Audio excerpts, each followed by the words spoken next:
А што было б, калі б я прачытаў 1/3 этой кніжак за маёй спіной? А што было б, каб 1/2?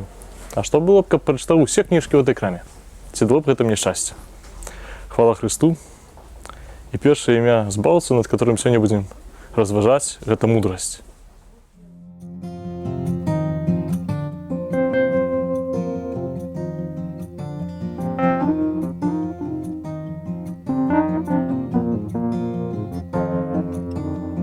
I can't stop myself from calling out your name.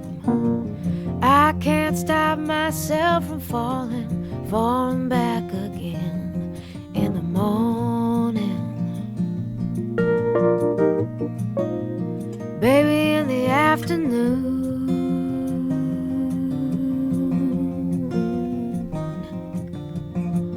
Dark like the shady corners inside of Ireland.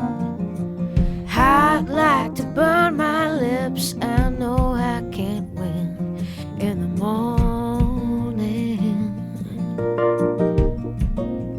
Baby, in the afternoon.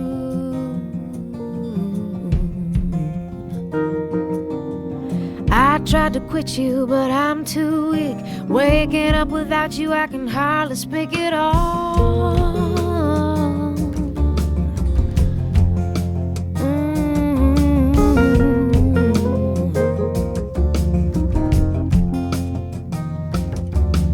Girlfriend, try to help me get you off my mind.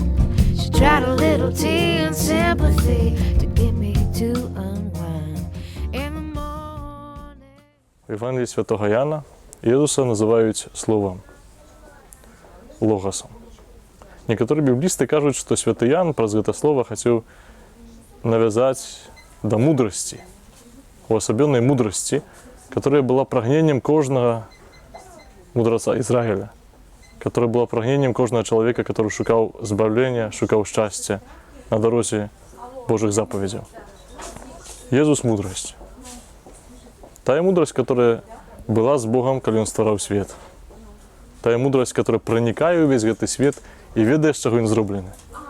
Тая мудрость, которая проникает в моё сердце и ведае, з чаго зроблены я. Это таямница Божьей присутности. Это таямница Божьих ведаў.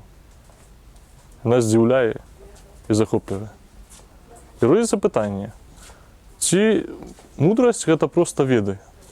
Ці калі я прачытаю штосьці, калі я буду ведаць, калі ў маёй галаве будуць гэтыя веды, ці яно мяне збавіць, ці буду лепшы? Насоўваецца адказ. Апрача розума, Пан Бог даў таксама волю чалавеку. Толькі калі я прыму гэту праўду, калі я прапушчу праз сваё сэрца, калі я угрызуся у гэту навуку, у любую навуку, але перш за ўсё у Евангелія, навуку Божую, яна можа мяне змяніць.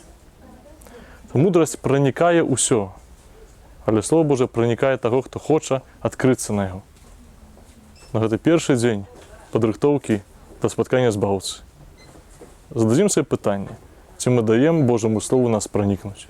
Ці мы яго прымаем, ці мы яго грызем, ці мы яго жуем, перажоўваем, ці мы напаўняемся ім.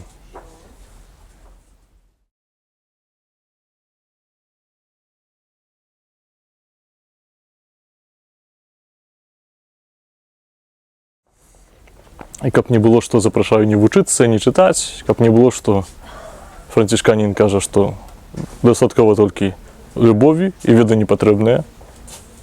Чытайце, развівайцеся, пазнавайце, каб ведалі, дзе шукаць.